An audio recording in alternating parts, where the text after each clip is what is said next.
Om Danur Grihitva Upanishadam Mahastram Sharam Yupasanashita Sandhyayita Ayamya Tad Bhavakatena Chitasa Laksham Tadevaksharam Somya Vidhi. Om Shantihi Shantihi Shantihi.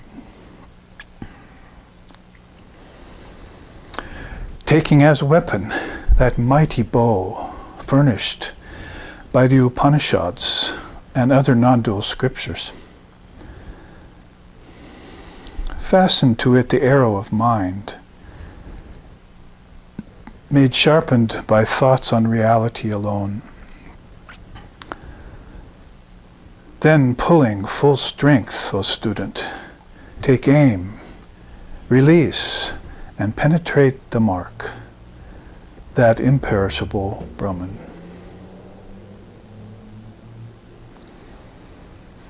Om Sahana Vavatu, Sahana Punaktu, Sahaviryam Karavo Vahai, Tejasvi Navaditamastu, Ma Vidvi Shovahai, Om Shantihi Shantihi Shantihi. May that Brahman protect us, and may it sustain us, may it illumine our thinking process. May we not find fault with each other, with the world, and with the teachings, and may what we study be a source of inspiration to us eternally. Om peace, peace, peace. May peace be unto us, and may peace be unto all. Om Hari Om, Hari Om, Hari Om Tat Sat.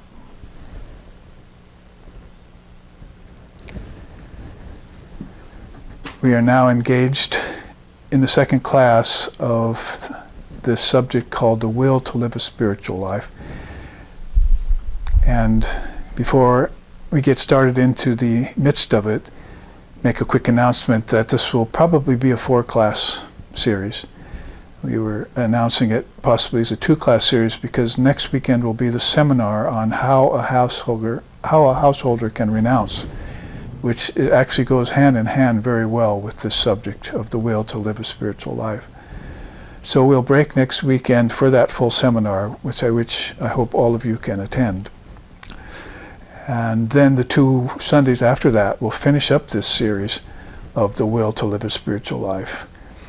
So, as you can probably conclude, make a good siddhanta for yourself already if you watched last Sunday's class, that basically we're trying to encourage people and advise them to reach deep within themselves. Each soul has to reach deep within when they encounter the teachings of the Dharma, the higher wisdom of Atmagyan, the spiritual path that's unveiled in this age to them, and meet with a guru, an acharya, or a teacher that can explain the truths of the scriptures to them, which we'll look at some today, because it's one of the strata, acquiring wisdom of the scriptures.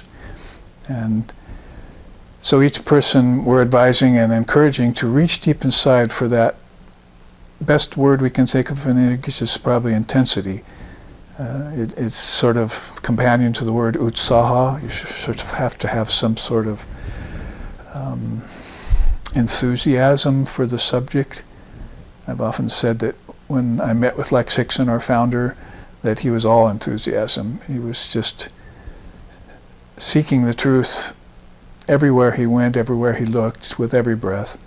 And it was obvious in him that that was the case. And then he went on to different religious pathways to explore them, not in the way Sri Ramakrishna did, or trying to be like Sri Ramakrishna in that sense, but because he was opening pathways to people to show them that they too should open up narrow mind and get this strength of body that we talked about last week, and to have that prana swell inside, the breathing be even and conducive to higher thought. And a human birth would help, as we were saying. So as we go backwards along the trajectory of last week's class, we see that that's what we've covered. So I want to bring that out right at the beginning this time, the will to live a spiritual life. That's the 4th strata here, as you can see on the chart. a human birth, strength of body, fundamental purity of mind, which I want to look at today, and the will to live a spiritual life. Right there, you can see this red line. If you can't read that fine print on the Guru's chart there, then you can see that there's a common failure there of people falling off before they intensify this practice. Maybe they hear the truth, but they don't go on to think about it or realize it. So that's Shravana, Manana, Nidijasana. Shrutehe Satagunam Vidyan Mananam Mananad Api Nidijasanam Lakshagunam Anantam Nirvikalpakam is how Shankaracharya puts that in this very same scripture, the Vivekachudamani.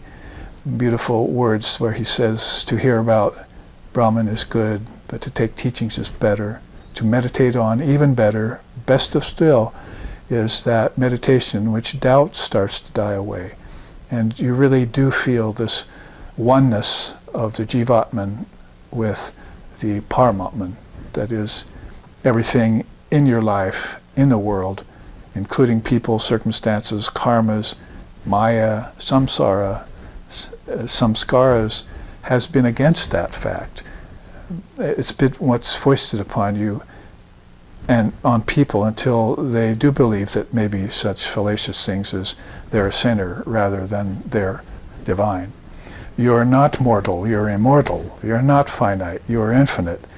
You are not a sinner, you are divine, is how my teacher, Swami Sheshanandaji Maharaj, peace and bliss be upon him, always put that to us, almost every talk that he ever gave, to make sure that his Western audience was on the same page with this beautiful teachings that Swami Vivekananda brought to us, which we now call the Vedanta. And this Vedanta has been given a fresh facelift in this age by Vivekananda. He chose that darshana. Of all the darshanas in India, if you know what I mean by darshana, there's yoga, there's tantra, Buddhism is even a Nastika darshana, which has come to us, and Samkhya is a darshana. So of all these Samkhyas, of all these darshanas that he brought to us, he could have brought to us, then he chose Vedanta to be that one that was best for us, particularly given that we're in a sort of restless guna right now, collectively speaking. If you look at collective humanity, it's all about work, work, work, and more work. And we're seeing the downside of that come about in terms of loss of peace of mind, not being able to run fast enough to catch up to whatever it is we're trying to seek. And when we do slow down, it's to tamas rather than to peace of mind. There's two different kinds of paces. When you slow down from restlessness, you can either just slow down to examining your thoughts and going within, or you can slow down to depression, lethargy, heedlessness, and what's called tamas in our tradition. So all of this by way of reacquainting us to this topic called the will to live a spiritual life, which we're pointing out here is the fourth strata that we're at now. So remember last week, so we can get right into it, that we looked at this human birth and we looked at strength of body. And there's a few more things to say about that. This is an old warhorse chart that I looked at it in the old black and white version on the computer a couple days ago, and the date on it was 2016. So it was one of the earliest charts I made. So you can see I've been trying to chart the scriptures of Mother India for coming up on 10 years now, and have put out that book, Footfalls of the Rishis, that has 300 of these charts in them. And this is one of the earliest of those, because it's a wonderful blend of some of those darshanas that I just mentioned. It blends the Vedanta overview with the yogic practice, different limbs of yoga, with Kundalini Yoga. So you basically are looking at sort of an amalgam of three darshanas when you look at this chart. And you can see how they all fit together marvelously when you go through it. When I say yoga, then you must look at the other side of this chart, because I was putting here together across this 8 strata of Shankara the 8 limbs of yoga so that we could see how a human birth is very much like what you should arrive with when you come to earth in the body, if you're a more aware soul, if you're an awakened soul, as Buddha called it.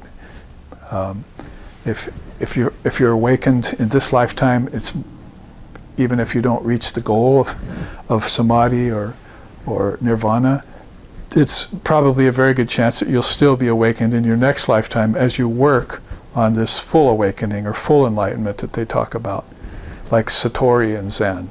This is awakening to a great degree, where that last meditation on Brahman tears away all your doubts and dissolves all your fears, and you become a realized soul for all of time as you truly are. You remember everything about your true nature, which has been being covered so much, sublated, false superimposed over,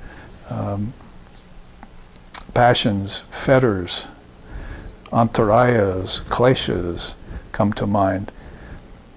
These obstacles that get in the way of a mind and a soul's confidence that won't allow them to think in terms of divinity, of human nature, rather than mortality and sinfulness. So when you come to a Vedantic path, then you're immediately looking about at being born with a human birth with these yamas and niyamas in mind. So if I could read this for you, Shankara's famous strata of attainment in Vedanta poses a fitting across-the-board comparison with the 8-limbed yoga of Patanjali. A true human birth presupposes that the incarnating soul duly arrives on earth with the yamas and niyamas in hand. In case I can familiarize you or cause you to remember: ahimsa, non-violence; satya, truthfulness; asteya, non-covetousness; brahmacharya, moderation or outright celibacy, and so forth. These are the yamas and niyamas. Niyamas would be like study of scripture and memorization, doing austerity. That really gets to the heart of a will to live a spiritual life, when you're willing to make things austere and give up some of the pastimes and pleasures that are clinging to you, and strip your mind bare down to the essence and do some tapas, they call it, or some austerity.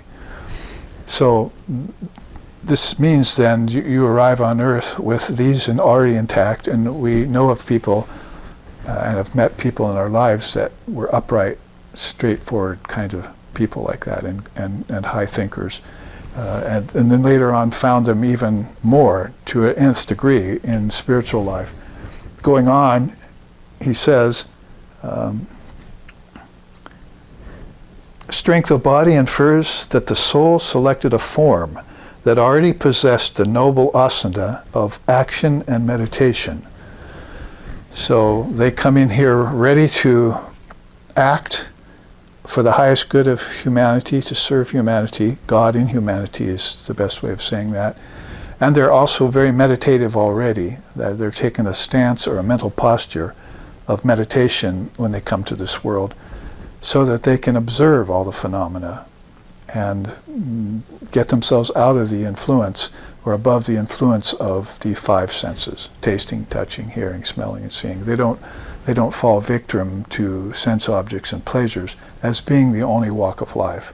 They tend to think, well, there's the 5 senses, but here's my mind, and my mind is the owner and operator of these 5 senses, and the senses want to take it outward.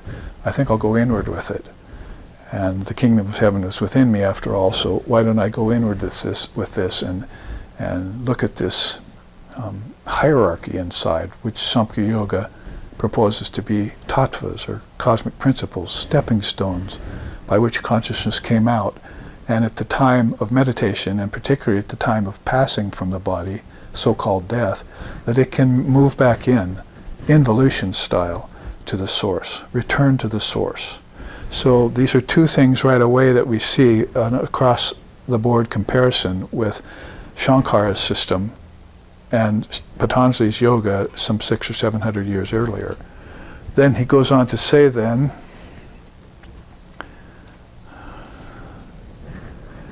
purity of mind, that's the 3rd strata, assumes that adharmic qualities are not present in the soul so that the will to live a spiritual life, the fourth strata, where most aspirants of present times fall down, can drive the soul on to the four higher strata. So this is why this red line becomes important. There's a falling back here, and look across the board. It also happens there at the level of pratyahara, to try and attain perfect unbroken concentration. The ability to transcend attachments is very difficult for the soul. So whether you look at it in Vedanta's strata of attainment, or you look at it in Patanjali Yoga's 8 limbs of yoga, you can see how they go across the board perfectly well. So this is a summation of the chart, basically, and how the comparison is made. Now, if we look back to this chart, the role of food and prana, we can put a sort of exclamation point on these first two, and then go on to look at fundamental purity of mind. Basically, what we're trying to say here is that the whole thing, if you put together the darshanas of Vedanta, Yoga, and Tantra, as you see here, with the Vedantic philosophy, then you can see that food is very important and foundational to this. And particularly having a mantra is going to not just help control your mind and help increase your devotion to God, but even before that, since we're talking about lower strata, it's going to be very important to purify the food you eat so you can get strength of body. You can eat a lot. You can eat actually even really good foods. There's a saying in our tradition that, and I've actually seen this true with a few of the luminaries that I've met in my life, that you can live on rice and vegetables and still be a brute. But you can eat pork and beef and so forth and be illumined. So getting beyond the food faddism part of spirituality, because a lot of beginners want to inquire right away about food.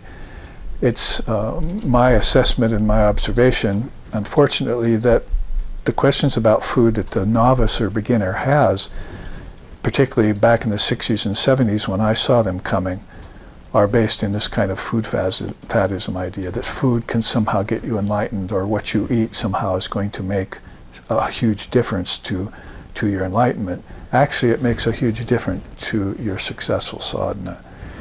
And if you have a mantra then to say over the food, that's going to take away the 4 impurities of food. I could have brought that chart. I'll let you look at it, look for it in Footfalls, and look back on these different prasadas. There are 4 different prasads: clarity of food, clarity of mind, clarity of mood, and clarity of soul, adhyatma prasad. So there's these 4 kinds of clarities that you're unlikely to get unless you start out with that clarity of food. So that's that this chart starts out with anehidam sarvam pratistam. All is supported by food. We're all made steady by food. And this is why Brahmarpanam, Brahmahavir out of the Gita has become like a worldwide and a world-known mantra to say over your food before meals are partaken of. It's in our way, it's sort of like our kind of prayer, but it's more like a declaration than a thank you, because we're not thinking of God as outside ourselves in Vedanta. We're thinking that God is within us and that Divine Mother provides everything through nature. So we neither have to thank a deity beyond, outside of ourselves in space, nor do we have to thank nature, which is all inside of us. We go to this ultimate gratitude we have, knowing that the food itself is Brahman, and that how it gives us divine energy called prana is also Brahman, and how that prana gets taken in further to psychic prana, and eventually to ojas and tejas. I'm not going to take you through this slowly. I'm going to take it through you in a sweep. But basically, you can see here in the middle the Kundalini part of the chart, which is, and it's on our wall right here. I'm looking at a version of it hanging on the ashram wall. This is how we think it's so important to clarify the philosophy of the mind, so that you'll know that there are 7 centers within. And the three lower ones are classically known as the ancestors and their return to earth. And how souls come and go, Krishna says in the Gita, along the moonlit path or the smoky path.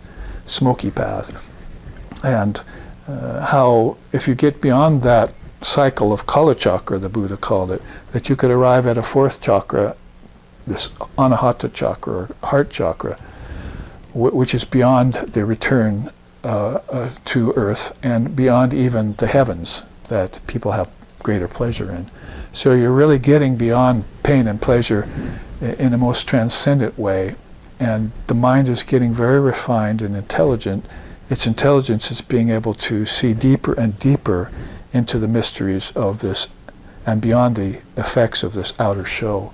So you can see here the Sushumna going up the middle. That's the main channel. It's like likened to this huge river that is flowing up the center of consciousness, in the very middle of consciousness, conducting all souls to higher and higher, deeper and deeper realms. These realms are called akashas.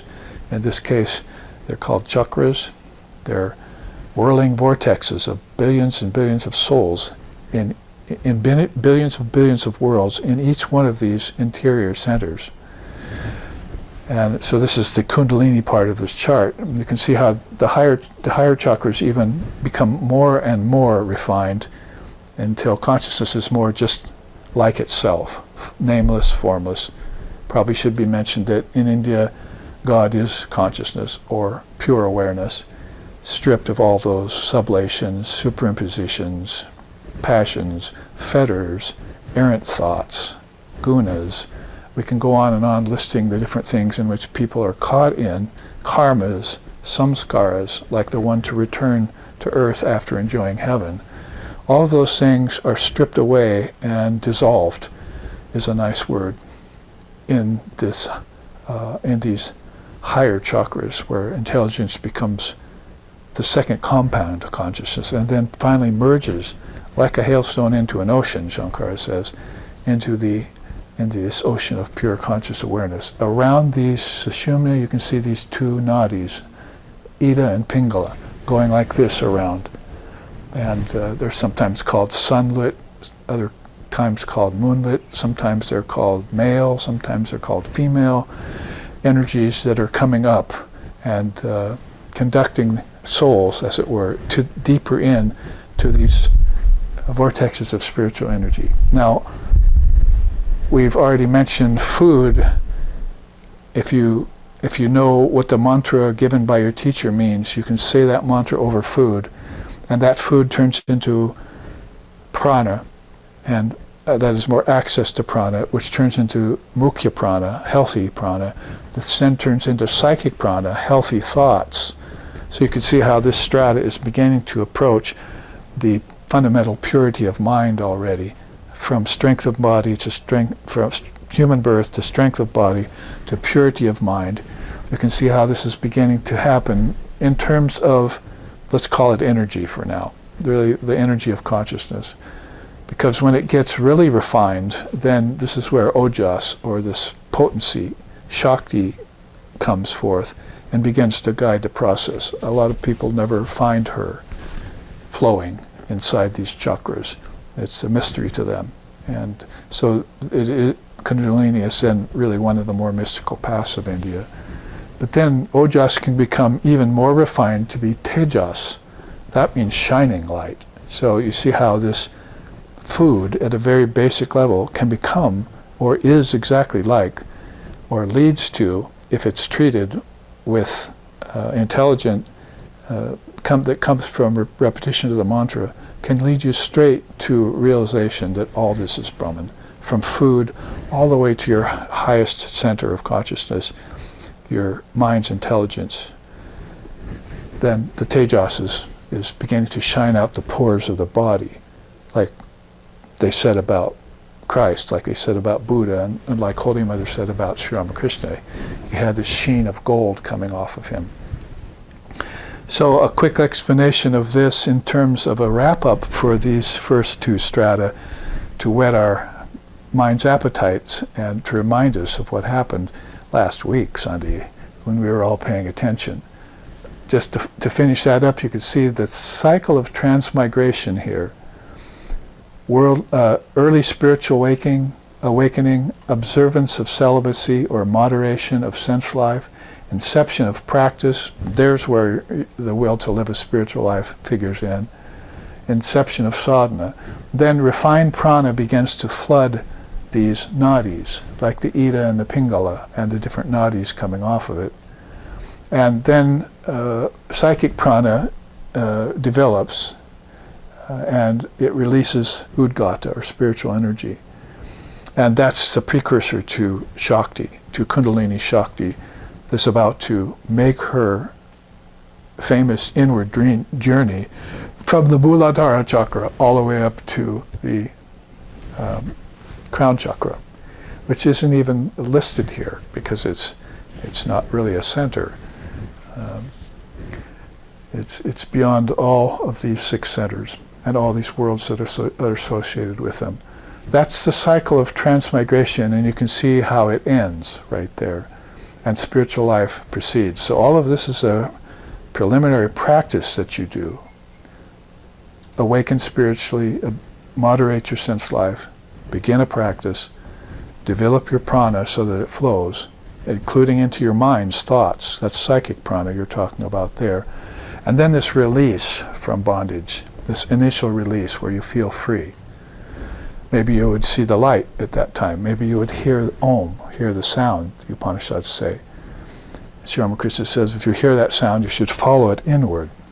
If you do, then you can see towards the Sahasrara, where is the mention of this highest chakra, then devotion begins to mature. And this is spiritual life at its best. You see people by the hundreds, even thousands, are gathering together in secret circles of lovers of God, we call them sometimes. They're there in Vedanta, they're there in Hinduism, they're there in Sufism, they're there in Buddhism. Groups of souls get together who are on this trail, on this path toward the highest enlightenment, and living a spiritual life and having a will to do so, and intensifying it. When that happens, you can concentrate, which we'll look at next soon. And karmas begin to cease. That is, the lower karmas that are in your mind that have been bondages, all of a sudden they're gone, utterly gone, as the song in India sings. I woke up one day after intensifying my spiritual life, and this ignorance was just gone like that. Like putting a match to cotton. They sometimes say, poof, it's all gone. It was such a horrible consideration to me before, but then I got into Guru, Dharma, and Sangha, and I stayed with it for a while, and one day I awoke and it wasn't there anymore. I was free. So the bondage and freedom of the mind is a huge thing in spiritual life and practice. We'll get to that, like I'm saying. The intensification of yogic fire and the ability to meditate happens then. That's up there at the 7th limb of yoga, isn't it? As you remember, Tian Samadhi. And then old karmas the new karmas may have been destroyed in this life and freed you, but then you begin to become aware of these old impressions. I have people writing me each week saying, oh, these old things came up. And that's why I think I gave a satsang or a class recently about, and wrote a God blog about burnt ropes. And don't worry about those. Just continue on your practice, because those things come to your mind and you think, oh, I'm not pure, I'm not free anymore. How can I get free when those are so subtle, those karmas? But then Sri Ramakrishna comes along and says, those are just like burnt ropes. They can't bind you anymore. They look like a rope, they can't bind you. And so this kind of teaching gets given to a mind with higher intelligence, and basically those burnt ropes receive a wind of grace, which just blows them into ashes. And so those new karmas, those old karmas from past lifetimes are beginning to fall apart as you intensify your will to live a spiritual life. We're basing it all upon this 4 strata. Ability to teach and transmit, that's across the board from Ojas and Tejas. It's not everyone's destiny to do that. It's not in their capacity, sometimes in their ability to do that. Sometimes they're just working on their own nut to crack it. But then these beings sometimes turn graciously and say, we can help you with this. and you can turn and help others. That was one of the great sayings of the Holy Mother, Sri Sharda Devi, who's our Ishtam here at SRV ashrams. She used to say that, make your way to Brahman, use this mind, make your way to Brahman. And as you've met Sri Ramakrishna, you see, so now you're free. But as you go towards Sri Ramakrishna, in your mind and in your realization and in your meditation, won't you turn and help a few others along the way? So it'd be like knowing that the path leads to the goal, but you're meeting people along there who have some doubts. Maybe it doesn't lead to the goal. I'm kind of exhausted here. I need some inspiration. So you turn and you give it to them, and you encourage them to go on. If you increase this will to live a spiritual life, you might not run out of oxygen at higher elevations when these chakras get refined and fall back down, you see. So this is all something to do early before these problems assail you. The only other thing is just to get these transcendent experiences. Sri Ramakrishna said they just rolled into me without end. I started having visions. I got some powers. I threw them away because that's one of the obstacles. Don't acquire these powers. The yogic powers come, you can have those. And then you start having these experiences of the deities and hear Om. Actually, he went to Om there at the Vishuddha Chakra and the Anahata and Vishuddha Chakra and into this Agya Chakra. It's right there mentioned. And that's where you might have heard Om down at the heart chakra, maybe even at the Manipura sometimes, but you really see it or hear it would be the way. When you reach this throat and third eye chakra, it's emanating wisdom, and then you repeat that wisdom. So great teachers are exiting out the body at these, if they intend to come back to teach some more, they're exiting out the body at these centers, third eye, throat. And then souls who are, of course, beyond the beyond are going out crown of the head. These are all, of course, metaphoric to the body, but this is a system of inner chakras that's taken up here. So these transcendent experiences become, Kundalini ascends to the full extent, and you get a massive bliss. Om Drishyam Pratitam Pravila Payansan Ananda Ganam. See it there? Vibhavayam Samahitas Bahir Antaram Va. The outer and the inner meld into one thing. And you see that one thing as Brahman, and Brahman only, Brahman alone. And as I chanted at the beginning of this class, you sharpen your arrow, you pull full strength, you aim, you release and penetrate that mark. Your soul, like an arrow, penetrates the mark of the target, the center target of Brahman, and becomes Brahman, because it is Brahman. So in that way, looking back to put a final capper or exclamation point upon these first two strata. Now let's look at fundamental purity of mind. Make some headway toward these four classes. This chart has some very wonderful remarks from my students who have been with me for 15, 20 years. These next two charts, I really like these particularly because it really had to do with mental practice.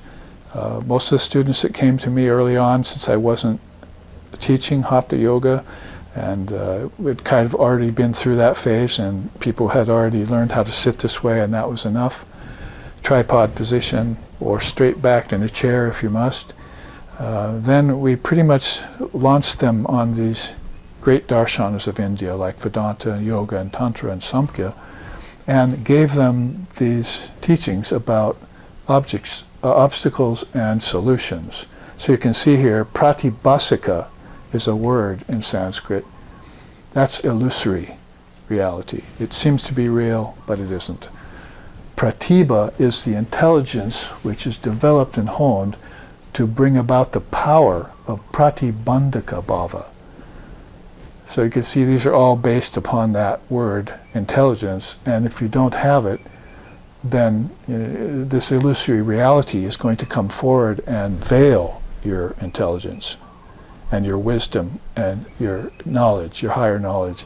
It won't be accessible to you when you enter Earth. Does it sound familiar and and echo you back to this, that a soul here comes with these things ready to remember and awaken and utilize for serving God and mankind. So this is where the problem would happen, that the veiling power would come forward. So pratibandhika bhava would destroy outright, and along with all the impediments, which are called pratibandhikas, those things which are in the mind, and which are restricted and naturally enlightened, which restrict an enlightened state of pure conscious awareness. Pure conscious awareness, as I just mentioned, is your true nature. That's God, in reality. We don't have to have fancy names for God necessarily. We could just say, in English, pure conscious awareness, and or timeless, deathless consciousness. We've been able to understand words like that in English, so then we should be ready to apply them in a non-denominational way, without any baggage attached to words like God or so forth, or maybe even words like Brahman, which get repeated a lot in our tradition. So we need to have those readily available English phrases like that, and to know what it is that we're journeying back within to find, this ocean of pure conscious awareness. So you can see here this is really about pratibandhikas, obstacles. So if you're at this strata of mind where you want purity of mind, and you want to control your life force in yoga, then you can see where yoga becomes so important. In yoga, one of the first words anyway you might hear would be vrittis. Let's control your thoughts. So we've all gone to teachers and places and into religions and so forth where the problem of errant thought or negative thought or heavy thought has been mentioned to us, and we're supposed to lighten our thought. Sometimes they tell us in some traditions to actually try and dissolve our thoughts completely, not think, not give rise to vrittis, which mean vibrations, which mean vibrational thoughts. Those are father to the deed. So you think something, you go and do the deed, you get a reaction from that, that's called a karma. Enough of those karmas get together, they're called a samskara, and you've got a mental impression that drags from birth to death and death to birth of soul, to quote Vivekananda in his Sangha Sannyasin. So this is true with these kinds of vibrations. Dull vibration, that is, you're despondent and dejected all the time, you should find a way to get out of that. I think one of the best ways is to serve others, karma yoga. But if you can do it with the power of your mind to lift yourself out of dejection, get yourself active and get yourself positive, then you'll get rid of this problem of vishada vritti. The next one's vitarka vritti.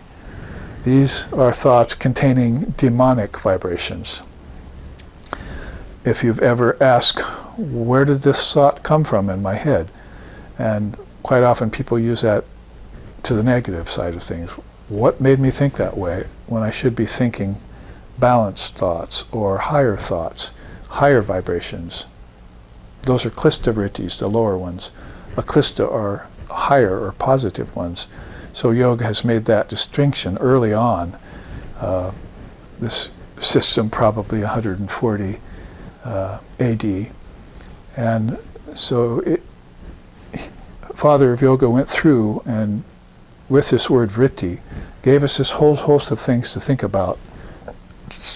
So that I can move through them, I can tell you, Shushna vritti is vibrations beset with falsehood and deceit. Back here, over here, the yamas and yamas say satyam. You should have truthful thoughts, truthful speech. Then number 4 is vijatiya vritti, turbulent and contrary vibrations which confuse and fluster the mind. So this is where confusion comes in. These are almost stacked, not in the way they appear in the Yoga Sutras, but I've taken them and put them from pretty much the lowest to the middle to the highest. And so it would be sort of like Patanjali saying, well, there's this unhealthy mind which is scattered. Then there's this dull mind which can never receive any light. Then there's this this mind that's off and on. Sometimes it's positive, sometimes it's negative. Then there's this ekagra mind, which is balanced. Fifth of all, for the fifth states of mind, there's niruddha, there's no mind at all. So he's leading us from this very scattered, unhealthy thought that is so confused and is based, that has demonic vibrations in it and has these contrary, confused vibrations in it, to this knowledge that if you get beyond these three states of mind and get to this one-pointed mind, you can have samadhi, you can have no mind. So then you wouldn't have to walk into an ashram, a zendo, or any kind of spiritual center to practice meditation and have someone tell you, I want you to stop thinking. Because basically you've already equalized all your thoughts. And you're always on one level all the time, positive, or even maybe beyond positive. So these first four are stacked like that. Kashaya vritti then means vibrations from residual impressions. From what? Oh, too bad. The desire to enjoy pleasure, which takes you to heaven and then back to earth, say the teachings in our tradition. So heaven is not the highest goal for the Vedantist. Higher heaven's better, but you looked at the chakras there on this other chart, so recall them when I say this, that the first three chakras are heaven, earth to hell kind of wheel. It's called a chakra, kala chakra, or samsara in some of the schools of Eastern thinking. So you want to get off that cycle. So these residual impressions, because of trying to escape from pain and enjoy pleasure when it's not possible to separate those two, makes an impression in your mind. So you get attached to pleasure and fear of pain. You can see how this is very yogic. Raga, dvesha, basically, is what he's talking about in Sanskrit. One of the two of the five kleshas. Klesha means obstacle in yoga. So attachment and aversion is a great problem. I love this, I don't like that. Both of those cause a problem. And you're getting a little crash course in yoga here as we go through Vedanta's strata here with Shankara. Then manorajya vritti, ungrounded vibrations which cause the mind and its awareness to drift. Okay, so you have these people whose minds are not so impeded or inhibited by negativities, and all of a sudden, though, they find out that they're meditating for an hour, and they look back and observe their meditation, and maybe for 40 or 45 minutes of that, their mind drifted. And then they go to their teacher, was that samadhi? It's kind of funny, but it's not. So basically, no, that was not samadhi, he tells them, that was drifting mind. So this is one of the advantages of having a guru to tell you this, the scriptures to refer to, and a sangha to meditate with. That's called the triple gem. So if you're in this triple gem, you're having, you know how a diamond gets formed is by pressure, positive and negative on it, of the elements. In spiritual life, it's the same way. You've got this triple gem that's being ground all the time by meditation with the sangha, meditation on your own, having to read the scriptures, taking the scriptures back to your guru and asking what the meaning is, which we'll see next, and the guru, him or herself, which can clarify these thoughts that we just talked about here, which are confused. They're sometimes sattvic, sometimes you understand, other times you don't. So you want to clear that confusion for all time. So manorajya vritti is very important there. Causes the awareness to drift. Don't mistake that for some high state of mind just because you turned off. Awareness does not turn off. It's always on. God does not sleep. It's ever awake. God has yogic insomnia. You should probably know this and then try and imitate that state. The last one here is chanchala vritti, intermittent and inconsistent vibrations that cause gaps in the awareness. Sort of like dreams and sleep. Sometimes you're aware of yourself, other times you're not. And it's not, when you're aware of your ego self, that's not always such a good thing, except unless you also realize that there's a witness of your dreams. and then bring it back to the waking state and observe the phenomena here with it. So you're always practicing detachment in Vedanta. It's called vairagyam. We'll look at that next week at the seminar when we talk about how a householder renounces. We'll look at some of the teachings of Nag Mahashaya, this one of Sri Ramakrishna's great luminaries, who was a householder but had this renunciation to the nth degree, to the side that renunciation was, as we're going to say and teach, deification, not condemnation. So I just wanted to take you through that part, because there's another chart we need to get to in this teaching of fundamental purity of mind. So let's turn right now and look at another chart which has got some nice compliments and kudos, as they say, from these students over the last 20 years when this chart has been in existence. So I put together these golden rules for sadhana, leading to transformation of mind. Now we know Atman does not transform. It can't be made pure by bowing at the Guru's feet. It can't be made pure by destroying these vibrations of the mind.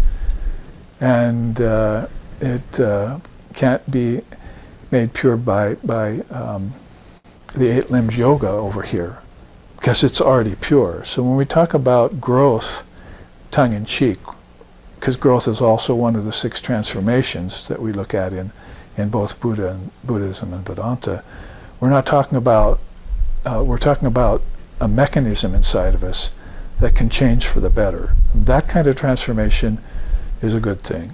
Other kinds of transformations, we have to hold them suspect in Vedanta. If it changes, it's not Brahman, is sort of the rule of thumb for that. So how is it changing? How much does it change? Does it always change? Or can it transform and lead to the changeless? Are the 4 strata of that particular look that Vedanta takes at growth, the word growth. So you can see here that transformation of mind is actually a pretty good thing. 2 things you're going to have to keep in mind with this. First, as the quote says, in order to benefit by sadhana, remember we're getting close to the will to live a spiritual life strata, so this is where this pertains. In order to benefit by sadhana, 2 great points are to be reflected upon at the outset. Hopefully you'll have a teacher when you say, I want to practice. You say, okay, here's what you need to know first before you even set foot on the path. Number 1, it's helpful to know that spiritual practice will not net you freedom. And this is even true of japam. Some people think, well, I've got the mantra now, I can say it, it's going to get me free. It'll help transform the mind, as we're talking about here, but grace is the only thing that's going to get you free. This is a quote from Holy Mother. But if you didn't do that practice, then you would never get the grace to be released, you see, from your assumed bondage. So this is a great secret of spiritual life at the higher echelons in practice. So first, help to know you should see the spiritual practice will not get me free. It will help transform my mind so that I'll realize my Atman's free. So that same mind that just got purified will see clearly. Khyati.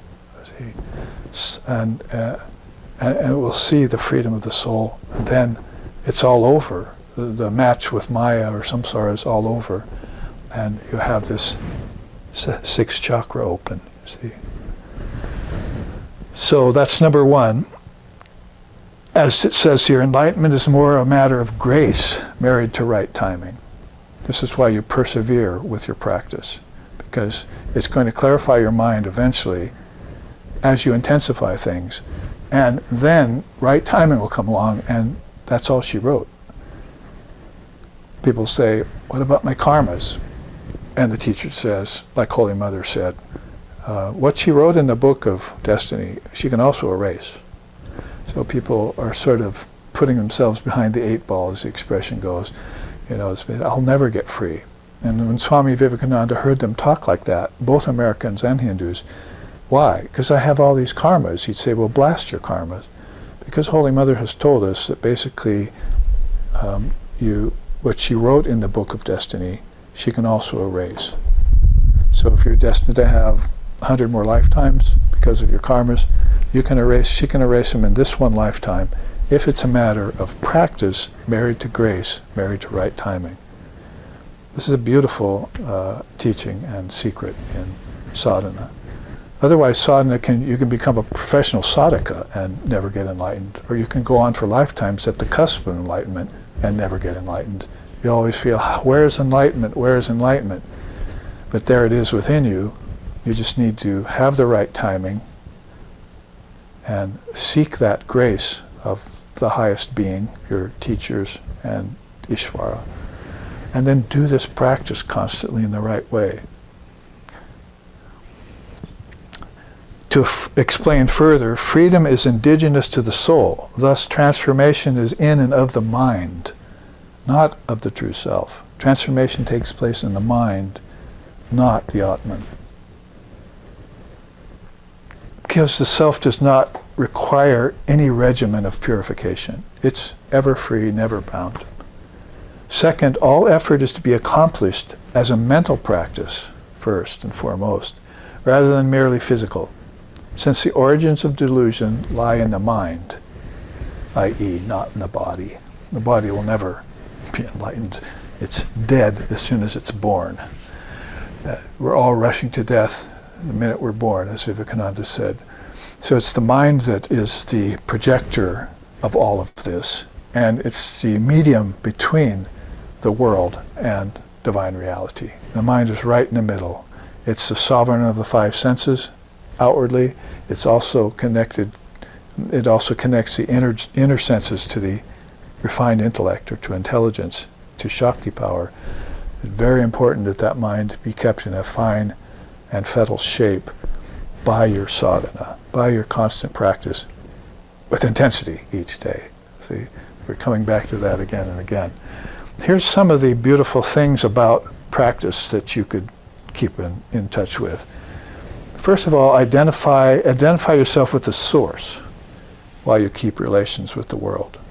I was really tempted just to use this next week in the seminar about how a householder renounces, because here are some of the facets of that. A householder who renounces would identify always with the source while relations with the world are ongoing. So this is probably true of many monks, at least with the Ramakrishna order now.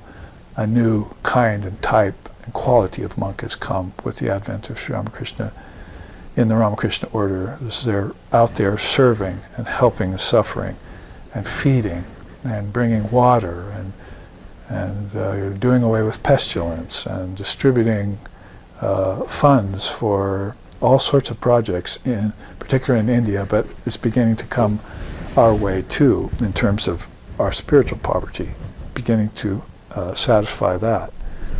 So that's point number one. Second is clear comprehension of nature, the nature of motiveless practice.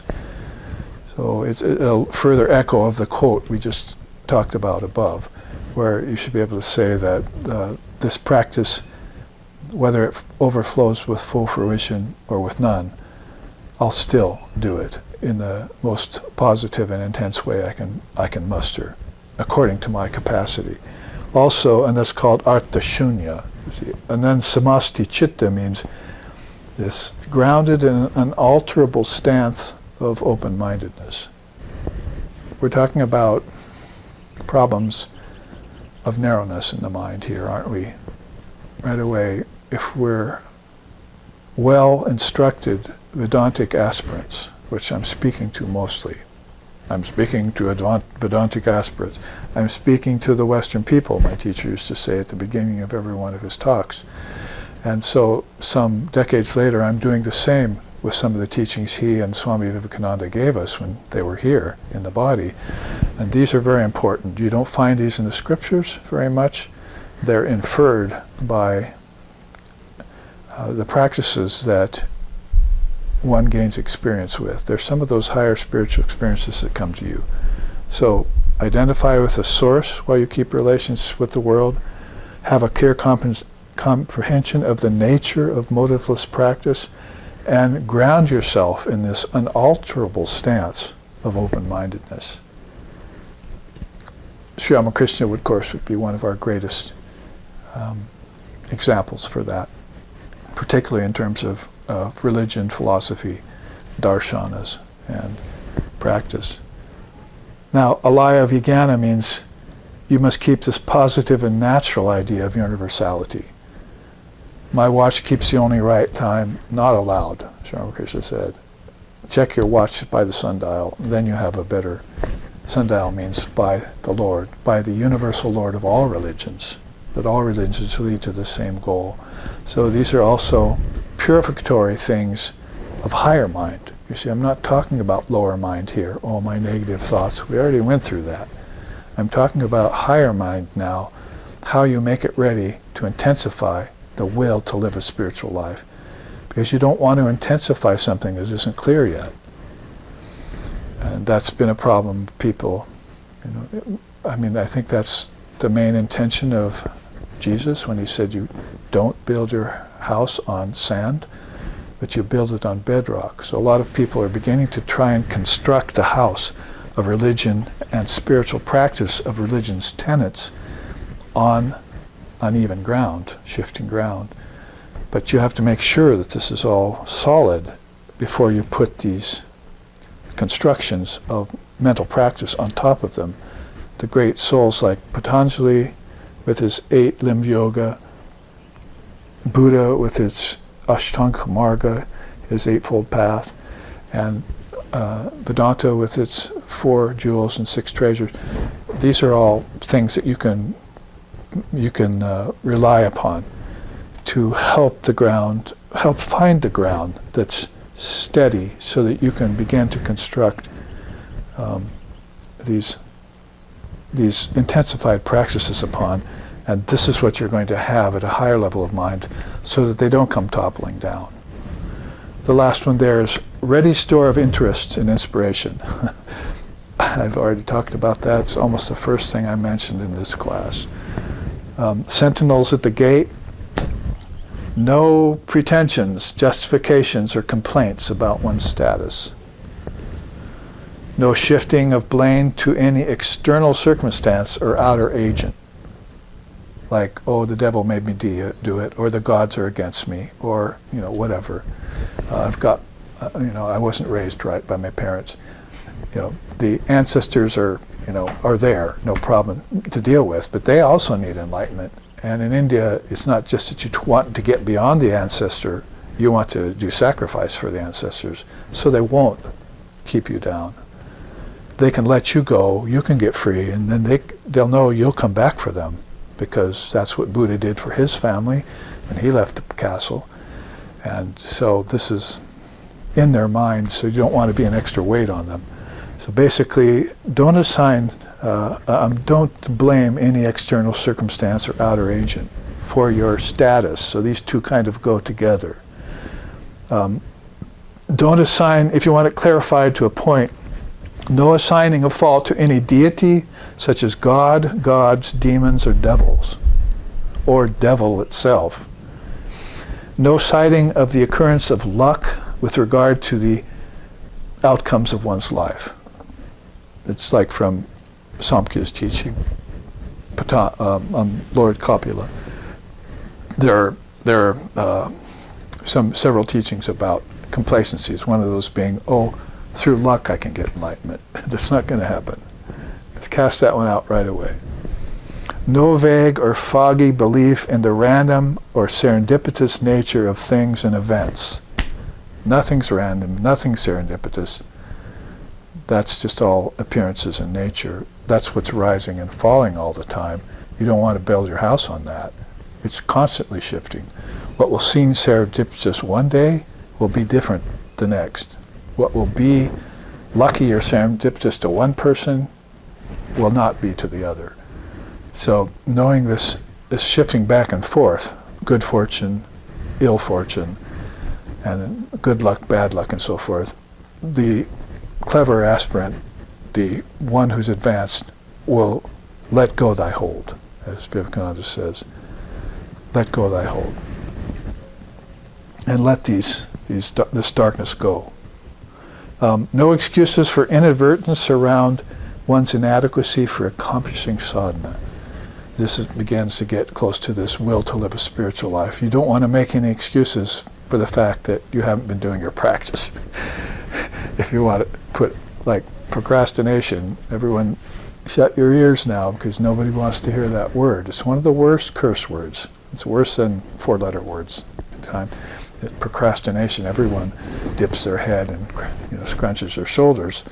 So you don't want to use that as an excuse for not having intensified your practice, so that you can stand off against the vicissitudes and vagaries of Maya. You can actually not be swept into the wheel of samsara again. You cannot be tempted by your ancestors to take another birth in the body in ignorance, and so forth and so on. These are just all no-nos. See, you slap your own hand for these things. So you can see how people who are serious sadhakas in SRV for the last 30 years have loved these lists, because most of them were ready to understand something higher than some breathing exercise or some physical asana, or even some problems with their mind, which some of my students were therapists. So they looked at this and they went, "Oh yeah, we know all about that." And but did you know about this? This is what we wanted to know about, so that we can bring people's mind out of this, which is all unreal, as Vedanta calls it, and bring it closer to that transformation of mind, which gets close to that realization of the real, the Atman, the Buddha nature, the Busho, Brahman, Almighty Father, Allah, the Tathagata, Pragyaparam, Samadhi, Satori, Nirvikalpa. You can go on. You want to get close to, they have words for that highest state of mind. So intensification, the will to live a spiritual life, is like clarification first, then intensification, is how we've been teaching it in SRV. And there again is there's one more there. No false refuge in ignorance, unpreparedness, unworthiness, or poor upbringing, which has already been sort of intimated already. These are bullet points called sentinels at the gate.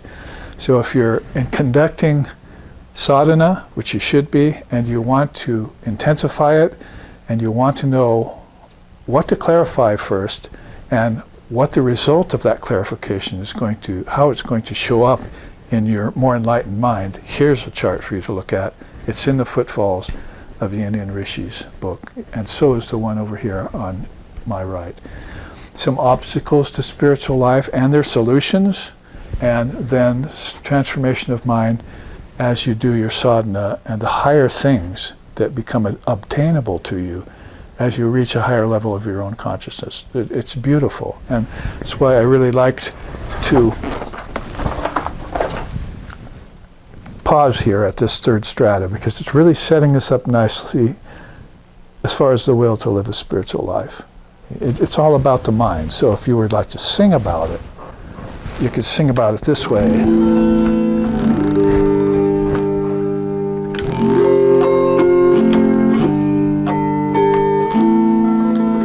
Manas Chakshuradir Vimuktaha Svayamyo. Manas Chakshuradir, Manas Chakshuradir, Manas Chakshuradir Agamya Swarupa, Sanitya Palabdis Swarupahan Matma. Ya eka vibhati svataha shuddha chetaha, prakasha swarupopi nameva chetaha, sharabodha kasto yathavanurekaha, sanitya palabdis swarupahamatma, Sanitya parapte swarupahamatma.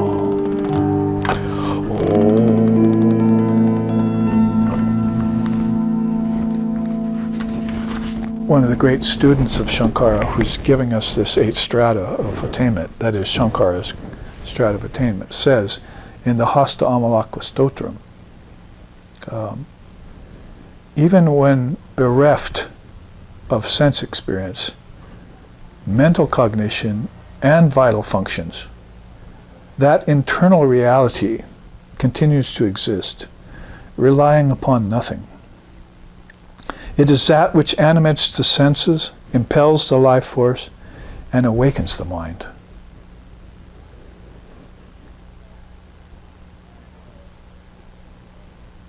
That perpetual being am I, self-effulgent, illumining the entire cosmos. It is absolutely unique, the ineffable essence which is the source and origin in everything. That primeval Purusha playfully manifesting itself in pure mind, who is the one impartial sun reflecting in the different water pots of various intellects. That one and I are identical, non-different, inseparable. That perpetual being am I, self-effulgent, illumining the entire cosmos. So beautifully put by this boy who didn't say a word till he met Shankara in his teens. Didn't utter a word. They thought he was mute. So basically there he is, the first words he ever uttered to Shankara when Shankara said, "Who are you? Why are you here?" He came up with these verses called "Fruit in the Palm of Your Hand." It's so clear to me that all of this is true. So what is true? Why did I sing this here? Basically, I sang it because that even when sense experiences go away and your mind stops thinking and your prana stops flowing, whether that be at the time of death, whether it be when you're in deep sleep, or whether it be when you're in the highest meditation, that one reality still exists.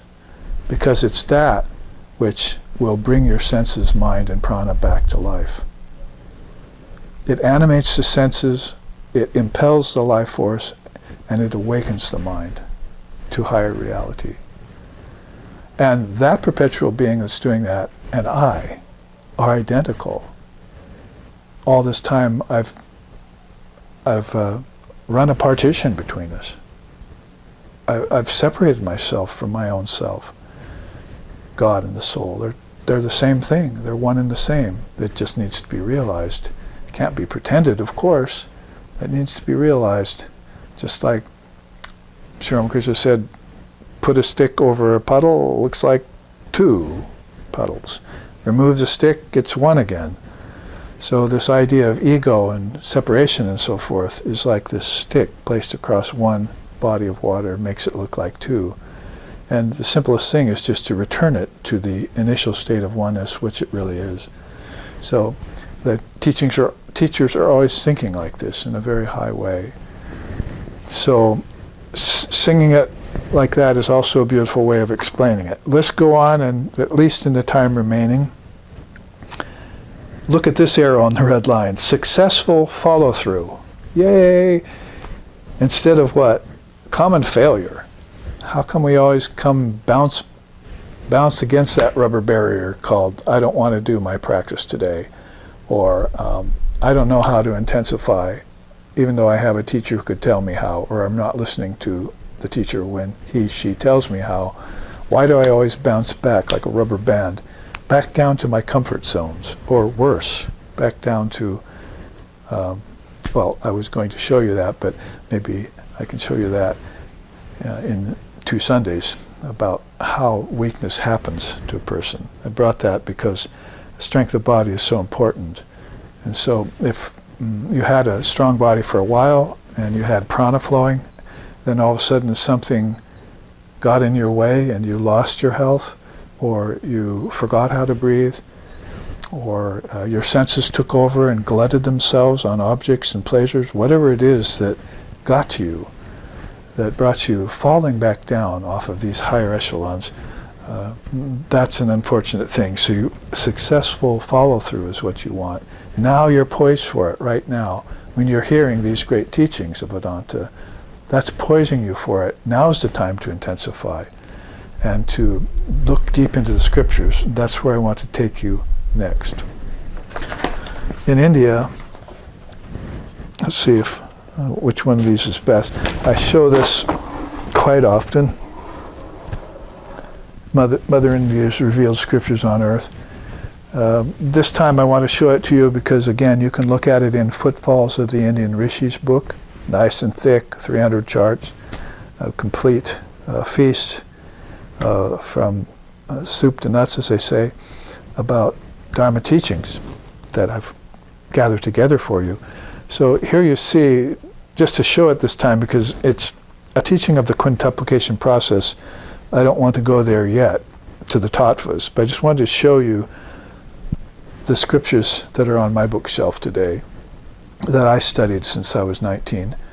There you have them, 108 Upanishads, Bhagavad Gita, Brahma Sutras. Those are the Prasthanatrayam, the three great landmarks of scriptural history, they called in India. There's two mother scriptures there, which I've thoroughly gone through, and one of them a couple times, Srimad Devi Bhagavatam. That's where you get those beautiful Ya Devi Sarvateshu Chetaneti Abhidiyate Namastasyai Namastasyai Namastasyai Namo Namaha Ya Devi Namo Namaha Ya Devi Namo Namaha Ya Devi Namo Namaha Ya Devi Namo Namaha Om.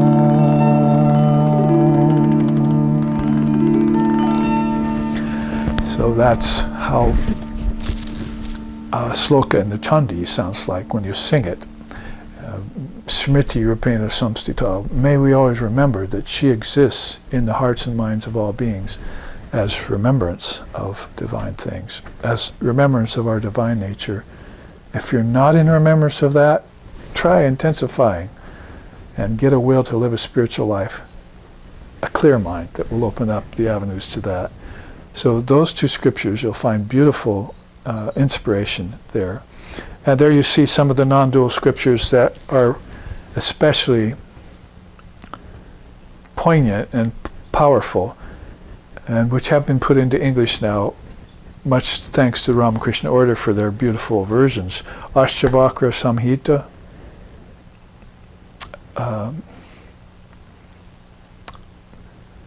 from the great soul Ashtavakra. It was the only book Sri Ramakrishna kept near him.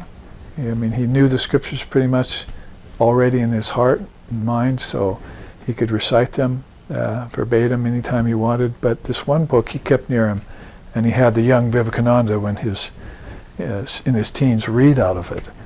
Avadhuta Gita, very similar to Ashtavakra Samhita, one by Dattatreya, I believe. And then Adhyatma Ramayana, the non-dual version of the Ramayana, and Gaudapada's Karika are good examples of some readily available non-dual scriptures that you can read, which I chanted about Dhanur Grahitva Upanishad Mahasram. May we take these great Upanishads and other non-dual scriptures of the world and use them as a mighty bow.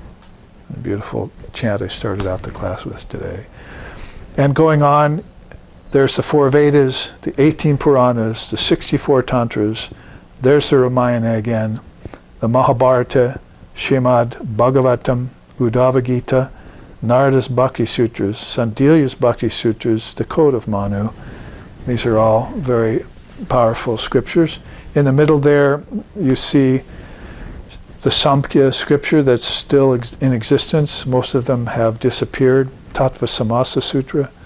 There's Patanjali's Yoga Sutras, which you were just looking at last week when we looked at the 5 kleshas and we looked at the 8 limbs of yoga, if you remember, and also Patanjali's system of vrittis in the mind, how they vibrate in so many different ways. You'll find those teachings out of Patanjali's Yoga Sutras, the 4 padas. Jivan Mukti Viveka, mostly for the monastics, but if you have a monastic temperament and you like renunciation, and if you do, of course, you're going to be at the seminar next week to hear about it, how a householder renounces, you'll like Jivan Mukti Viveka. The Panchadasi, a beautiful teaching that really clarifies a lot about Vedanta and Advaita and Samkhya too. And Dhammapata, of course, that's the original Buddhist canon. Basically, when Buddha, the 500 arhats got together after Buddha passed, recalled everything he said, and put it into the Dhammapada. So it's a very beautiful read in the earliest Buddhism, which is Indian Buddhism, and very pure Buddhism too in that way. Yoga Vishishta, what to say? I mean, we've been studying that in SRV. There are whole groups of people even online who love Yoga Vishishta. They don't know anything about any other Indian scripture, I find, but they like that one. So it's a very unique kind of yoga. There's all of Shankara's. I mean, we're studying Shankara's here, aren't we? Will to live a spiritual life, the 8 strata. Well, there is where I got it from, Viveka Chudamani. And then I showed you the Prabuddha Bharata journal last week that they printed my article called Will to Live a Spiritual Life in last month's issue. And then I made a chart for it, and now I'm presenting it to you here in these 4 classes we're going to have. Aparoksha Anubhuti, wouldn't it be nice to get direct spiritual experience? Aparoksha. Wouldn't it be nice also to be the seer, based in discriminatory wisdom? Drigdrisha Viveka. Wouldn't it be nice to know your true self, Atmabodha, and know all the principles around the Jnana Yoga, Tatmavoda? There's the Upadesha Sahasri, Prapancha Sara, Atma, Anatma, Viveka, the difference between the Atman and the Anatman. Be good for Buddhists, some Buddhists, to read that. And then Moha Mugdara, basically, I can even sing a little bit of that to you right now. It sounds like this, and you'll remember it.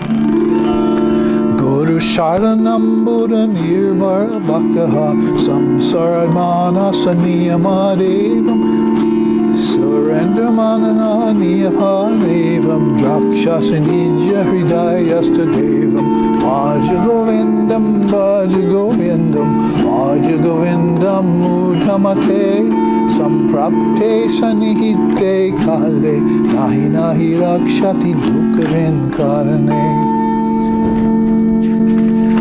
Doubled up one of the lines there, sorry. But basically it means, through deep devotion to the lotus feet of your illumined preceptor, become released soon from this transmigratory process. Doesn't beat around the bush, does he? Thus, through discipline of the mind and the senses, you will finally behold that deity who resides in your own heart. That's the very last verse that I have here on record of the Bhaja Govindam, we call it affectionately, which is that Moha Mugdara. If you sing this, if you meditate on it, which thousands of people have done for many centuries, it Moha Mugdara, it beats all the strands of ignorance in your mind to shreds. It pounds them to shreds, is the idea. Ignorance doesn't stand a chance when you sing this. And Vakyariti, the word in this vibration, we were talking about that yesterday at Satsang and God Blogs. Hope you were with us. So a quick run through this chart on the level of this fundamental purity of mind.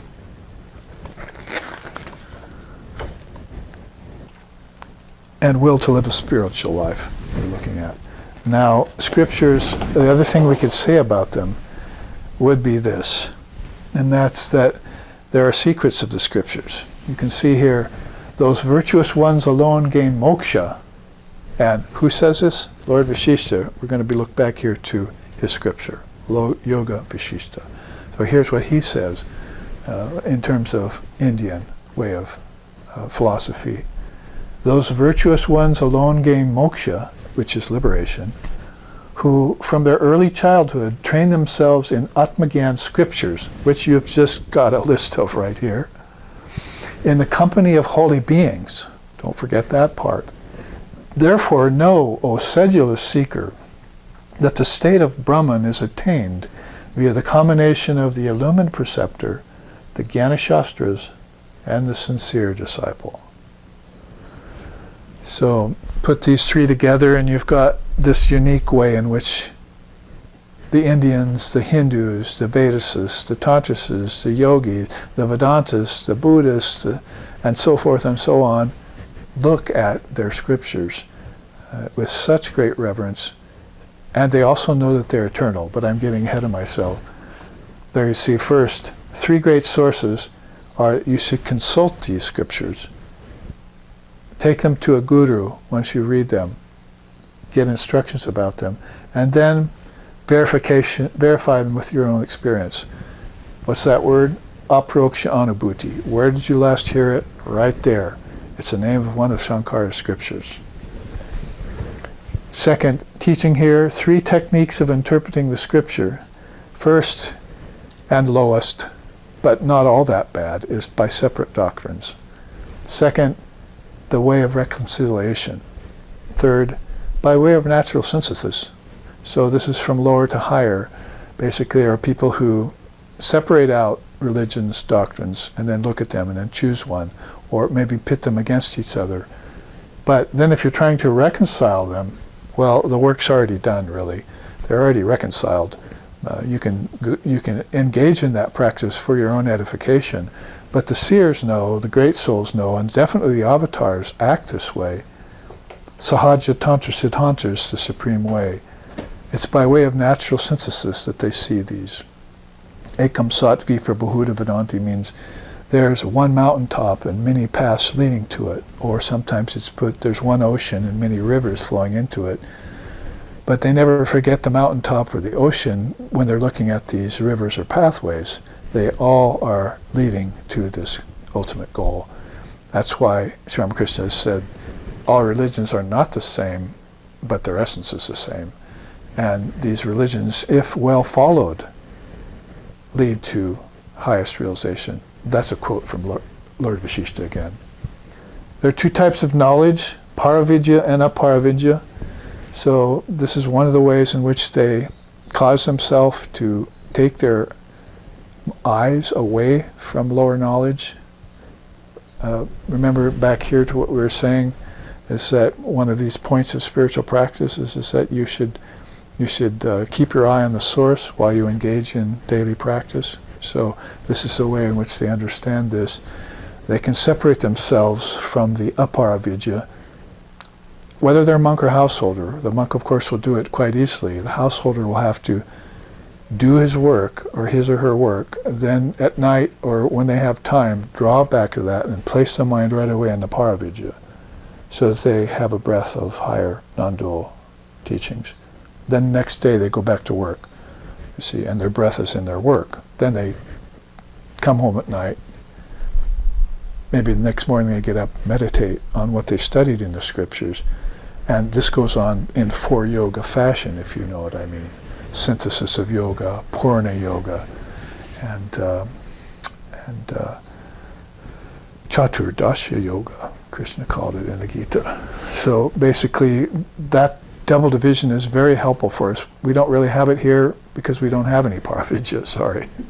It's kind of a criticism, but it's true. Where are we going to find this non-dual wisdom? In fact, where can any religion find it? Most obviously it's in India, because they started out with it, they kept it alive during the course of passing yugas, and the seers and luminaries, it's one of the works of Lord Shiva, for instance, to always bring these non-dual scriptures and their remembrance out in every age. And there are people who dedicate their lifetimes to teaching this, so that at the end of the Gita you find that one, Arjuna, who teaches this Jnana Yoga to others, they provide the greatest service to me. So the teaching of Jnana Yoga will rid you of problems for all time. Otherwise, Vivekananda said, this won't satisfy wants for very long, this lower knowledge. So whether you go from the Gita, Sri Krishna, to recent times, Swami Vivekananda, you'll be able to see that this distinction between higher wisdom and lower wisdom, or supreme knowledge and everyday knowledge, called secular knowledge, is a beautiful one to take note of. And there's the 4 views on Scripture. Where did they originate, people would ask? it didn't have an origination. If you go to great souls like Gaudapada, but basically Parashaya is one look. It originates from the human intellect. So if you're reading a scripture, and we kind of sometimes fall into that because we've got the words of Jesus, but then down the line we have King James version of the Bible or someone else's version of the Bible. And in the West and in Christendom particularly, then we're finding out that the human intellect is very much figured into the creating of the scriptures and recording it and listing it through time. And maybe that's responsible for this decline in the description of scripture, text torturing they call that sometimes, or hidebound way of teaching religion. That's all a closed book. But you can see by these other views that it gets much more enlightened in India. Archa means it originated from the seers. Oh, thank you for that. So you're taking me up and out of the intellects of kings and queens and royalty and people who plow their fields and teach the Gita at night, as Shankaracharya said. But you're taking me to the people who actually know about this knowledge. You could cite them as the source. And most of us do when we have a guru. Wow, that guru knows a lot.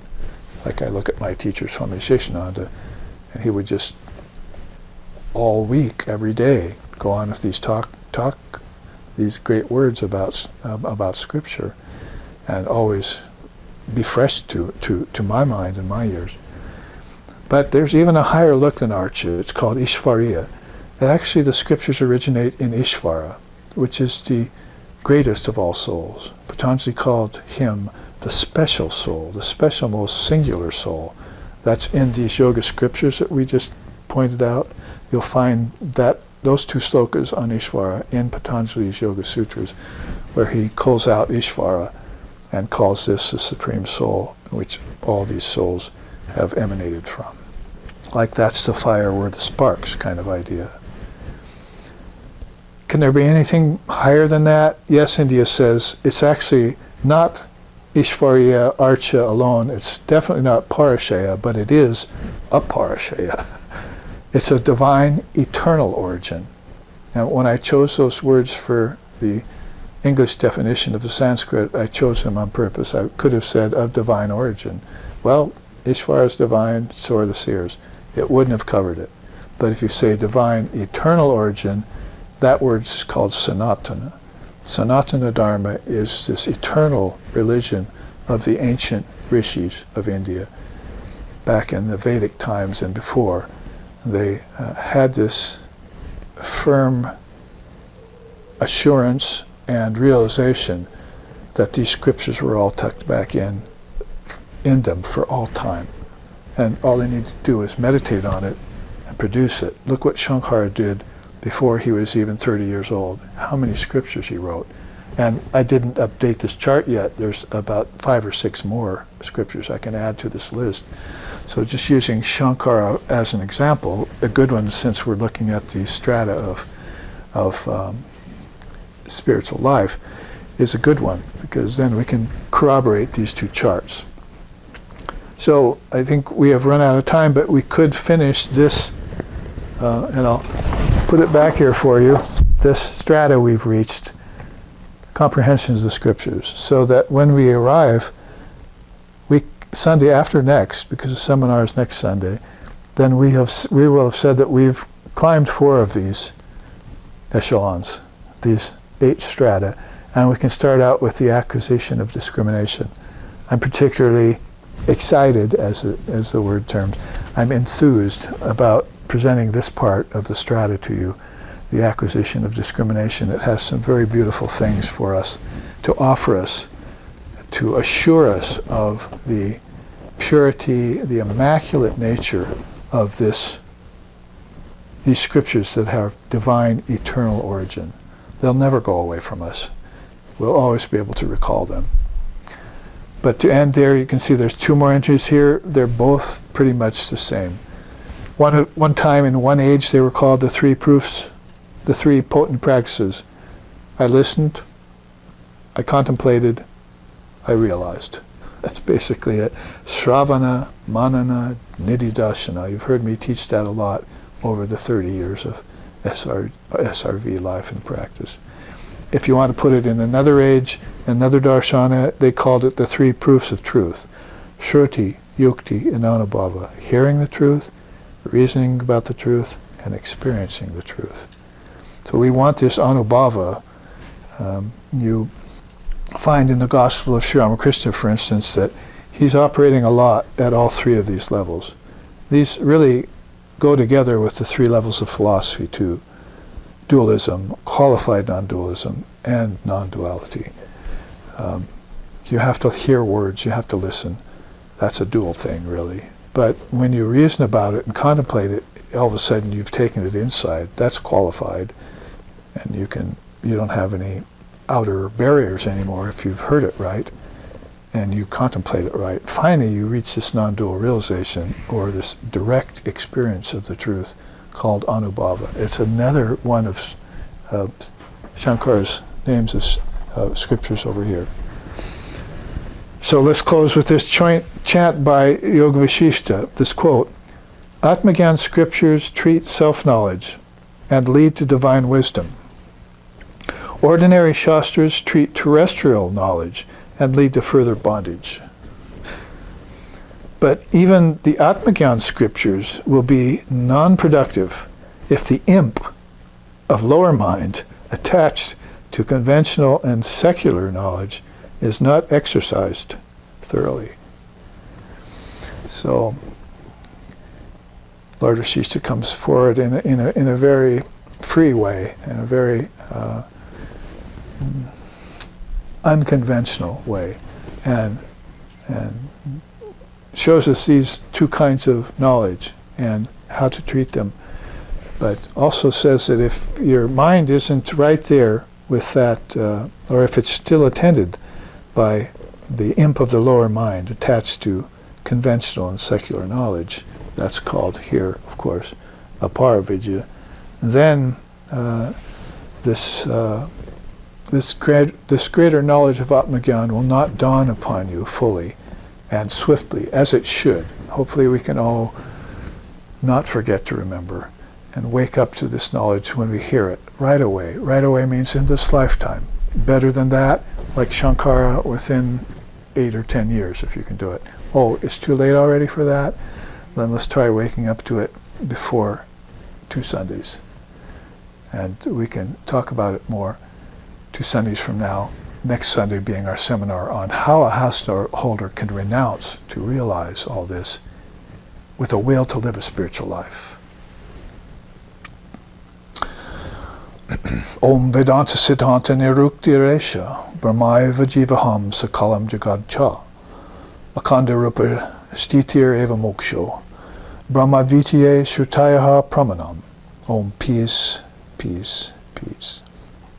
It is the apt and final conclusion of the Vedanta that all is Brahman. Time, space, living beings, and the world. Living in constant recognition of this fact is what is called enlightenment.